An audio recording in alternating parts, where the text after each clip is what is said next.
নমস্কাৰ। দৰং আৰু ওদালগুৰি জিলা ব্ৰাহ্মণ সভাৰ 123 সংখ্যক বৰ্ষানুষ্ঠান, 94 সংখ্যক বাৰ্ষিক অধিৱেশন আৰু 77 সংখ্যক শ্ৰী শ্ৰী ব্ৰহ্ম যজ্ঞানুষ্ঠান খৰাহাল শাখা ব্ৰাহ্মণ সভাৰ উদ্যোগত অনুষ্ঠিত হৈ আছে। ইয়াতে প্ৰায় আজি 5000 পৰিয়ালৰ অন্নগ্ৰহণৰ ব্যৱস্থা আছে। অহাকালি প্ৰায় 20000 পৰিয়ালৰ অন্নগ্ৰহণৰ ব্যৱস্থা আছে।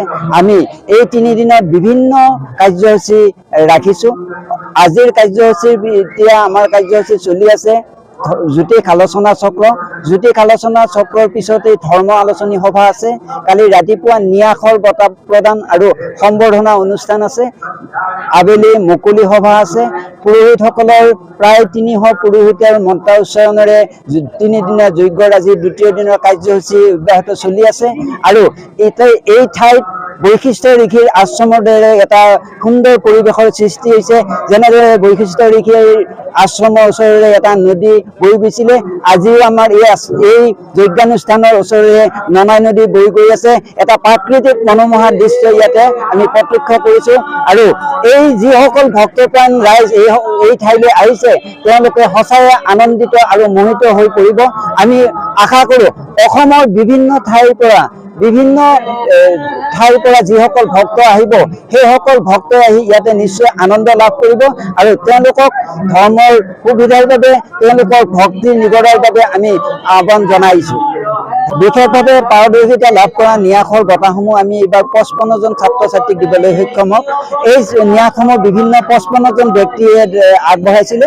সেইকাৰণে আমি 55 জন ছাত্ৰ ল'ৰা ছোৱালীক আমি ন্যাস দিব পাৰিম আৰু সম্বৰ্ধনা আমি দিম এইবাৰ 25 জনক। তাৰে ভিতৰতে আমাৰ বিভিন্ন অসমৰ আৰু নেপালতো গৈ যিসকল ছাত্ৰ ছাত্ৰীয়ে কৃতিত্ব লাভ কৰিছে, সেইসকলক আমি সম্বৰ্ধনা জনাম। লগতে এই বছৰত PhD পোৱা আৰু ডক্টৰেট ডিগ্ৰী পোৱা 5 জন ব্যক্তিক আমি সম্বৰ্ধনা জনাম।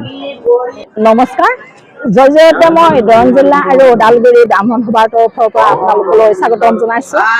আমি 1901 চনৰ পৰা এতিয়ালৈকে বৰ্তমানলৈ ব্ৰাহ্মণসকল মিলি, দৰং আৰু ওদালগুৰি জিলাৰ ব্ৰাহ্মণসকল মিলি প্ৰত্যেকবাৰে এনেকুৱা যজ্ঞানুষ্ঠান পতা হয়। ইয়াত অকল হেৰি নহয়, এই ব্ৰাহ্মণসকলৰ উন্নতিৰ মংগল কামনা কৰি কৰা নহয়। ইয়াত উৰণ গজন ভ্ৰমণ ব্ৰহ্মাৰ সৃষ্টি অটুট ৰাখিবলৈ এনেদৰে যজ্ঞানুষ্ঠান কৰি যজ্ঞ পুৰুষৰ আগত, শ্ৰীবিষ্ণুৰ আগত আমি সাধ্যানুসৰে পাত বেল তুলসী বা পূজাৰ উপাচাৰখিনি আগবঢ়াওঁ। এই ক্ষেত্ৰত আমি মহিলাখিনিও বৰ্তমান পিছ পৰি থকা নাই। মহিলাখিনিয়ে আমি যিখিনি তেখেতক পূজাৰ বেদীত প্ৰয়োজন, গামোচা, লেগুণ, সান্দহ, পিঠা, বেলগুৰি, পটনগুৰি, এইবিলাক মহিলাখিনিয়ে কৰি আহিছোঁ। আৰু তেখেতৰ যজ্ঞ পুৰুষৰ কাৰণে যিখিনি আমাৰ হেৰি হয় পানী তোলা অনুষ্ঠান, তাত পূৰ্ণ সহযোগ আছে। আৰু এই ক্ষেত্ৰত সকলোৱে সহযোগ কৰিছে। সকলোলৈ ধন্যবাদ জানি সকলোৰে মংগল কামনা কৰি যজ্ঞ পুৰুষৰ শ্ৰীচৰণত সেৱা জনাই কাৰ্যসূচী 2, 3, 4 ইতিমধ্যে 2 তাৰিখ পাৰ হৈ গ'ল আৰু আজি 3 তাৰিখ। আজি আমাৰ যিবিলাক কাৰ্যসূচী আছে প্ৰায় শেষে হৈছে। আমি সূৰ্যৰ পৰা পূজাখিনি আনি হোম যজ্ঞত আৰম্ভ কৰিছে।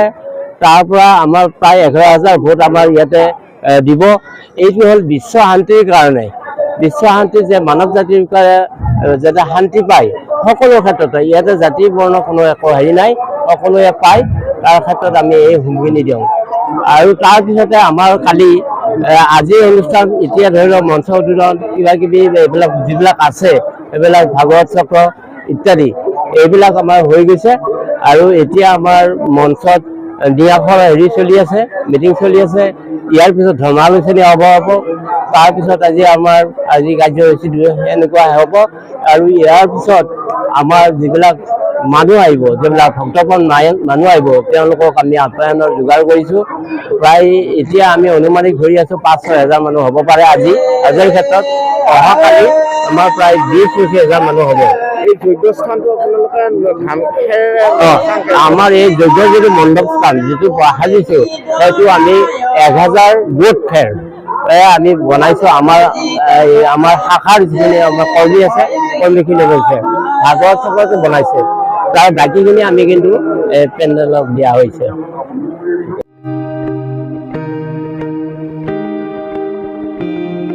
Welcome to Holy Mary International School, an institution run by the Holy Mary Educational Trust, established in the year 2019. We strive to provide international level quality education at an affordable cost to students from villages and backward areas.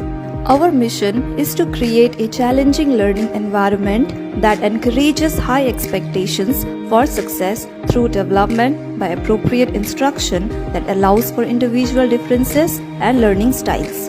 Our school promotes a safe, orderly, caring and supportive environment which provide 360-degree development in grooming the students as a future leaders. At Holy Mary International School, we have a host of facilities that are designed to cater to the needs of our students. We have skilled faculty members from Nagaland, Manipur, Arunachal Pradesh and Assam who are Montessori trained to provide a holistic learning experience. We believe that education is not just about academics but also about extracurricular activities. That's why we offer a host of extracurricular activities like music, dance, sports and more to ensure that our students develop their skills in all the aspects. At Holy Mary International School, we strive to have our teachers, parents and community members actively involved in our students' learning process. Come, join us and be a part of a vibrant learning community. Thank you for watching.